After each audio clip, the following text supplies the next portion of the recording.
আমার নাম হচ্ছে উর্মিলা বিশ্বাস। আমি ডেঞ্জার জোনে কাজ করেছি। এটা একটা ভৌতিক মুভি। এটা হচ্ছে আমি হিরোইন। চারজন ফ্রেন্ড মিলে, ভার্সিটির 4জন ফ্রেন্ড, আমরা জঙ্গলে ঘুরতে যাই। ওখানে যে আমাদের অনেক রকম প্রবলেম, অনেক কিছু ফেস করতে হয়।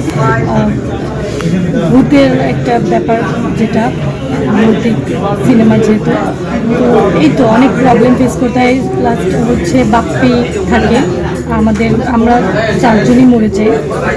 প্রথম হচ্ছে বাপ্পি, জলি। অনুভূতি বলে বোঝাতে পারবো না, যেহেতু আমার ফার্স্ট মুভি আমার খুবই ভালো লাগে। না, এর আগে নাটক করেছি। র্যাম্প ফার্স্ট যখন আমি কাজ করি মিডিয়াতে, তখন আমি র্যাম্প থেকে শুরু করেছি, র্যাম্প ফটোশ্যুট।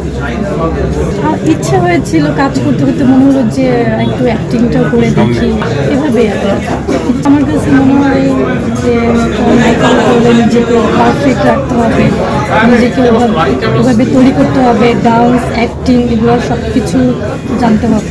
হ্যাঁ, অবশ্যই আছে। মোটামুটি শাবনূরের কাজ দেখা হয়েছে, তারপর আরও অনেকের কাজ মুভি দেখেছি, এভাবেই আর কি। ভালোই কাজ করা, ফ্যামিলি থেকে মানে কিছুই বলবো নিয়ে করা আর কি। না, এর আগে বাপ্পির সাথে আমার কোনো কাজ হয়নি, এটা আমার ফার্স্ট কাজ। বাপ্পির মুভি দেখা হয়েছে, খুবই ভালো লাগছে কাজ করে। বাপ্পি খুবই ফ্রেন্ডলি, খুবই ভালো। বেশি নার্ভাস লাগছে। অনেক মুভি দেখেছি, আগে দেখা হতো, অনেকদিন হয়েছে দেখা হয় না, সময় পাই না ওইভাবে, এই জন্য দেখাও হয় না সাকিব খানের মুভি। এখন এই শ্যুট, ফটোশ্যুট, তারপর র্যাম্প, এগুলো নিয়ে আমার কাছে মনে হয় যে আসলে কি বলবো, এটা একটা ভৌতিক মুভি, হরর।